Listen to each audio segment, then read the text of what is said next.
This is today's WWE NXT full show results video, which takes place at WWE Performance Center, and the show started with a match between Grayson Waller versus Tyler Bate, and the result of this match was Tyler Bate defeated Grayson Waller by pinfall with a sunset flip.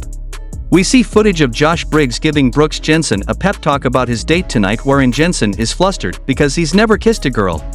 Brooks admits he's never been kissed, and Josh gives him some quick instructions about how to get a kiss. After the commercial break, Jacy Jayne makes her entrance and gets on the mic, and she said last week was the end of the Toxic Attraction story and the beginning of the Jacy Jayne story, and now it's all about her and she's been the talk of NXT. She said for the last 2 years, we've all seen her as the one who didn't belong, who called her the third wheel, who wondered why she was even in Toxic Attraction, but now she's got the spotlight.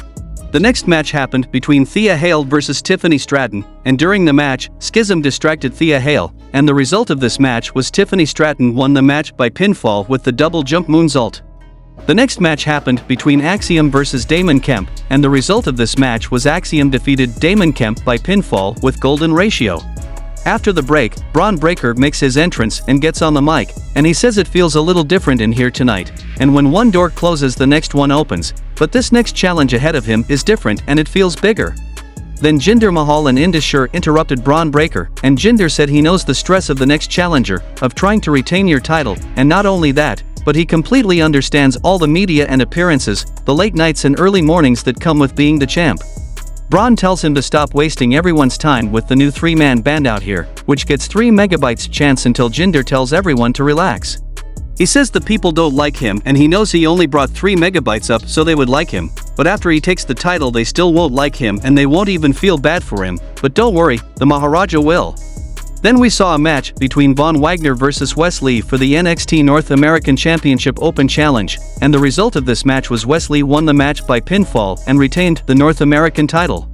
The next match happened between Charlie Dempsey versus Hank Walker, and the result of this match was Charlie Dempsey won the match by submission with the heel trap bow and arrow.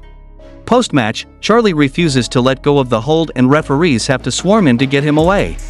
Drew Gulak pops up on the apron to confront him and they leave together while Hank looks on, angry and confused. Then Ilya Dragunov is interviewed backstage and he informed that JD McDonough is in the hospital with a detached retina. He says this is just the beginning. Trick Williams is in the ring and he will not leave until Ilya meets him face to face, and Ilya comes and says he's very entertaining with all his phrases and rhymes, clearly the life of the party, but he didn't come back to NXT to have fun. Then Williams hits a forearm and Dragunov drops him with an enzwajiri, and then JD McDonough makes his entrance wearing an eye patch, and said has no problem telling him he'll beat him so badly he can't hold his son, and Williams blindsides Dragunov and kicks him hard in the ribs. Then we cut to Brooks Jensen dropping Kianna James off at her door, and he leans in to kiss her but Fallon Henley rolls up to tell him that James is cheating on him. She heard her on the phone telling Zach she loves him, and Kianna says she does love Zach because he's her brother.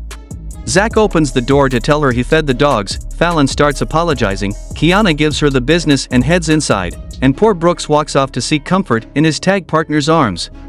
In the main event of the show, we saw a tag team match between Katana Chance and Caden Carter versus Meiko Satomura and Roxanne Perez, and the result of this match was Meiko Satomura and Roxanne Perez won the match by pinfall with pop rocks from Perez on Caden Carter.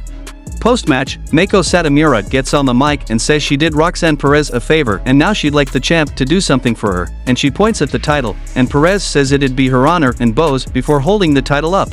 Meiko sizes her up, and the show goes off air.